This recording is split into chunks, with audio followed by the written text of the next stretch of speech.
এ তো আমার বউয়ের জুতো, তার মানে আমার বউ ঘরে আছে তো। এবার কি হবে? এক কাজ করো, তুমি একেবারে ডল পুতুলের মতো হয়ে যাও তো দেখি। পারফেক্ট, এবার আমার বউ বুঝতেই পারবে না, ভাববে তুমি একটা রোবট। সঞ্চিতা, এই আমার স্বামী এসে। এবার কি করবো? তুমি তাড়াতাড়ি রোবট হয়ে যাও। হ্যাঁ এবার ঠিক আছে, আমি স্বামী আসলে বলবো আমি রোবট কিনেছি। এটা কে? এটা একটা পুতুল। তুমি বাড়ি না থাকলে এই পুতুল সব কাজ করে দিতে পারে। ভালোই হলো, আমিও একটা রোবট কিনেছি। চলো ঘরে নিয়ে চলো, রোবটের সাথে একে বিয়ে দেবো। ঠিক আছে, কিন্তু বিয়েটা না দিলে হতো না। আরে এটা কি রোবট?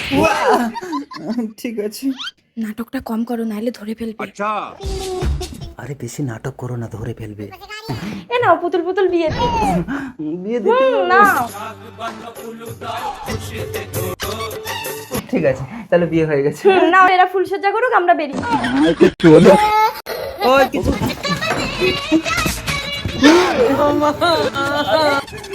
আমার পুতুল প্রেগনেন্ট হলো কি করে? তুমি যে বললে এটা রোবট, এ তো মানুষ। আর তোমারও কি এটা পুতুল নাকি? আমি ফেসবুকে ওর কত ভিডিও দেখেছি। मारे लोग का चक्कर